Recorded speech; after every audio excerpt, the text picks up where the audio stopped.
Our pets are talking to us all the time, but it's not in barks or meows or chirps. It's a hidden language, this constant stream of signals that tells us exactly how they're feeling. And the truth is, most of us are missing it completely. I want you to really think about that for a second. When your dog rips up the sofa cushions, or your cat suddenly starts avoiding the litter box, do you just write it off as them being bad? Or could it be something else?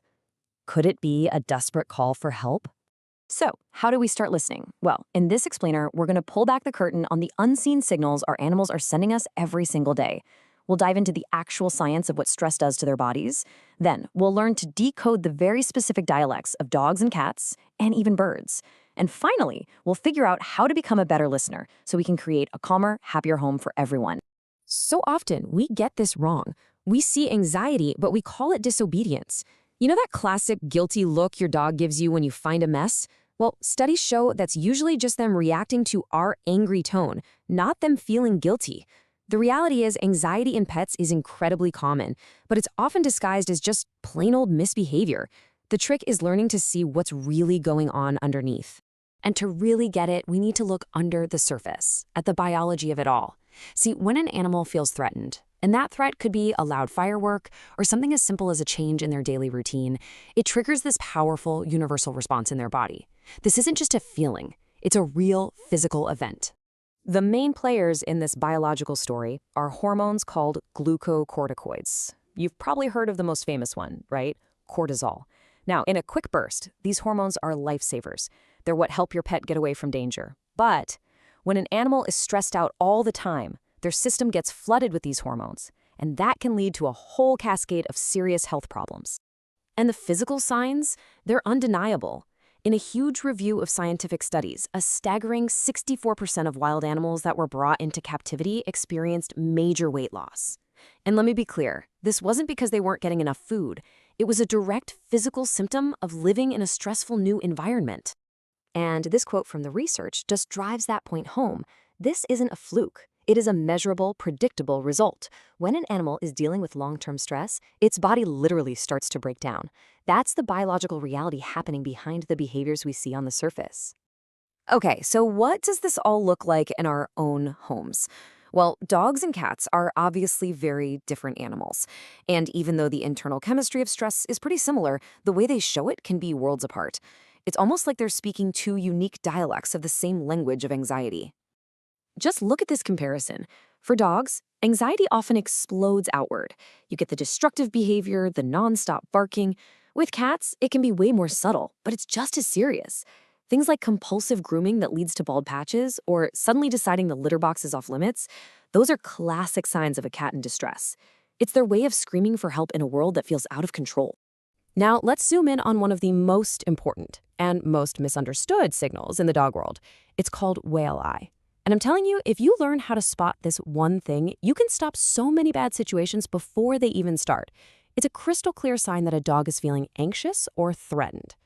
And it's not just about seeing the whites of their eyes. The real key is that the dog turns its head slightly away, but its eyes stay locked on whatever is bothering it.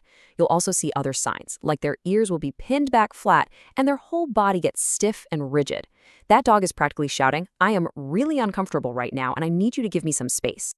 Okay, let's switch gears and talk about an animal whose stress signals are almost always ignored: pet birds.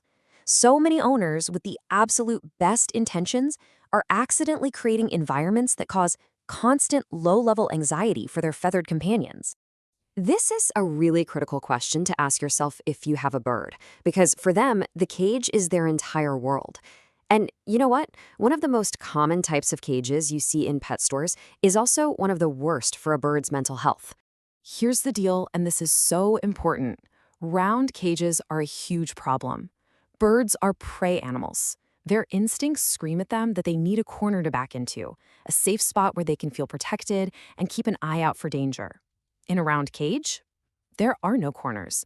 They are constantly exposed on all sides, and that can lead to serious disorientation and chronic stress.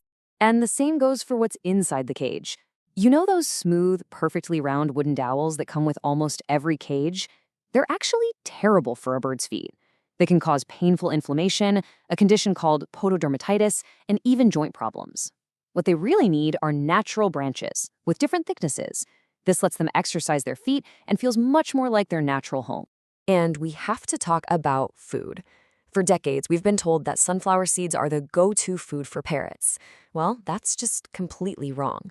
According to veterinarians, sunflower seeds are actually toxic when they're the main part of a bird's diet. Think of them like candy, not a real meal. A diet based on seeds, bread, or tortillas can lead to obesity and even tumors. A healthy diet should be mostly vegetables, a little bit of fruit, and just a few seeds sprinkled in as a treat. Okay, we've seen the signs, and we understand the science behind them. So now what? What can we actually do about it? The really good news is that lowering your pet's stress doesn't require some complicated, expensive training. It's really about becoming a better, more empathetic listener and basically the architect of their environment. And here are the big ones, the universal rules that apply to pretty much every pet out there. A consistent routine for meals and playtime? That creates a feeling of security. A predictable home with safe spaces they can retreat to? That's crucial. Managing loud noises and trying to avoid sudden big changes. All of it makes a world of difference. It all boils down to one simple idea. A predictable world is a safe world. Our pets can't make sense of all our human chaos. But when we give them consistency, we're giving them an anchor. We're giving them a sense of control over their lives, and that dramatically lowers their background level of anxiety. So, I'm going to leave you with this one thought. You now have the basic tools to understand their language. So the next time you look at your pet, I want you to look a little closer. Listen a little harder. What are they really trying to tell you right now?